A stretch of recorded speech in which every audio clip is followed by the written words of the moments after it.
impulse momentum theorem. According to this theorem, impulse on an object is equal to the change in momentum. We know that rate of change of momentum is equal to force, और यहाँ से क्या हो जाएगा आपका dp is equal to f dt.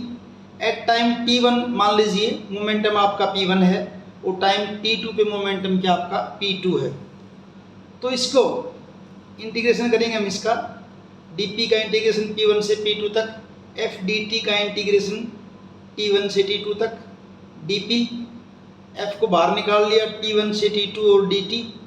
dp का integration क्या हो जाएगा, dp का इंटीग्रेशन p कंडीशन कहाँ से कहाँ तक, p1 से p2 तक, dt का इंटीग्रेशन t f बाहर है t1 से t2, और ये बन जाएगा आपका p2 minus p1 is equal to f into t2 minus t1, और p2 minus p1 is equal to f into ये क्या चेंज इन टाइम जिसको हमने क्या लिख दिया डेल्टा t, और ये आपका क्या p2 माइनस p1 क्या है change in momentum is equal to ये फॉर्मूला आपका किसका है इम्पल्स का है, इज इक्वल टू क्या हो जाएगा इम्पल्स, और ये आपकी इम्पल्स मोमेंटम थ्योरम है. नेक्स्ट है why Newton second law is real law of motion. Newton का second law real law of motion क्यों है, देखिए रीजन क्या है. Because by Newton second law we can derive Newton first law and third law, यानी आप second law से first law और सेकेंड लॉ दोनों को डिराइव कर सकते हैं. पहले करेंगे हम Newton first law from second law, Newton first law को डिराइव करेंगे सेकेंड से.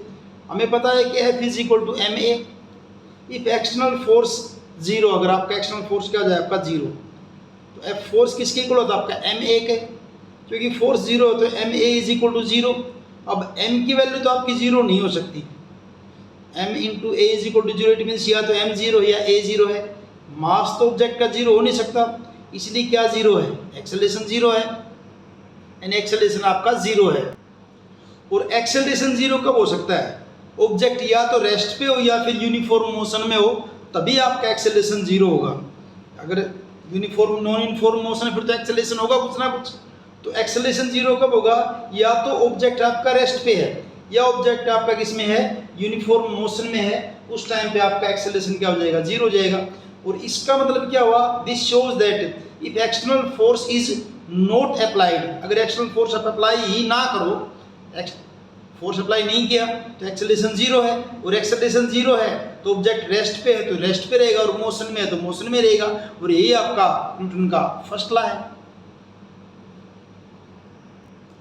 न्यूटन थर्ड लॉ को डिराइव करें सेकंड लॉ से, उसके लिए क्या किया, मान लीजिए आपके पास दो ऑब्जेक्ट है, ये ऑब्जेक्ट 1 है ये ऑब्जेक्ट 2 है. लेट टू ऑब्जेक्ट आपके पास दो ऑब्जेक्ट हैं. F12 क्या होगा force on 1 due to 2, F21 force on two object 2 due to object 1. dp1 by dt rate of change of momentum in first object, dp2 by dt rate of change of momentum in second object.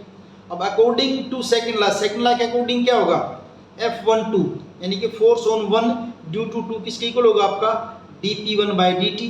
ऐसे second object के लिए क्या होगा, F21 is equal to dp2 by dt from 1 and 2, ये आपकी 1 है ये आपकी 2 है, दोनों को ऐड कर दे F12 प्लस F21, ये ऐड हो जाएंगे आपके dp1 by dt और dp2 by dt, इनको ऐड करके d by dt बाहर ले लिया, अंदर क्या आपका p1 प्लस p2.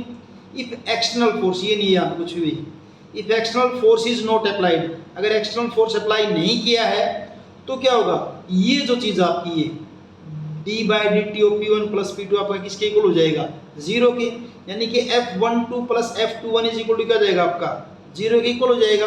और यहाँ से F12 इज इक्वल टू, इसको राइट साइड में लेके जाऊँ क्या हो जाएगा आपका माइनस F21. इट मीन्स दोनों फोर्स क्या हैं इक्वल हैं, लेकिन डायरेक्शन क्या है ऑपोजिट, यहाँ क्या आ गया आपका माइनस आ गया. तो यही तो हमने करना था न्यूटन थर्ड लॉ के अंदर, क्या है कि जो दो ऑब्जेक्ट आपस में एक दूसरे पर क्या करेंगे इक्वल और opposite, to every action there is equal and opposite reaction. तो यहाँ से आपका ये थर्ड लॉ आपका प्रूव हो गया है. किससे निकाला हमने इसको भी सेकंड लॉ से.